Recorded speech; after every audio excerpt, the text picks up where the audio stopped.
Hello, this is Dr. Leonard Zon from Boston Children's Hospital. I'd like to tell you about a project about seeing cancer at its very beginning.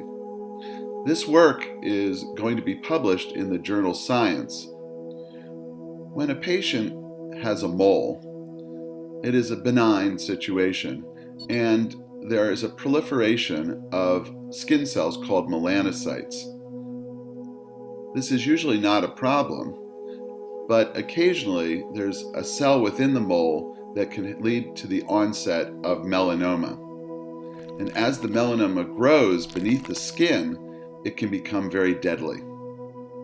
We have developed a zebrafish model of melanoma using the same genes that cause human melanoma. Normally the melanoma forms and develops as a tumor mass or a bump under the skin. This is the first indication that there actually is a tumor. We are looking for methods to detect the tumors earlier before the bump actually forms. Melanoma and skin melanocytes come from embryonic tissue or stem cells called the neural crest. Now, we developed a zebrafish that had a gene called crestin that served as a beacon for the neural crest, and we could watch the cells migrate in the embryo.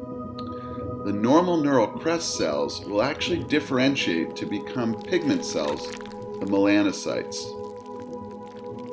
Now, in an adult fish, we would see the normal melanocyte population, but occasionally there would be a single cell that would start a melanoma, and this was activating the crestin gene.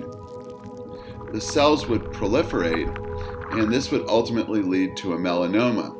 And the crestin gene was on, very similar to the embryo, and several other genes were also expressed similar to that of the embryo.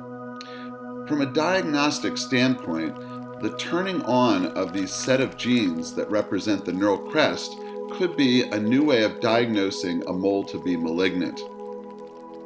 In this case, we would do surgery.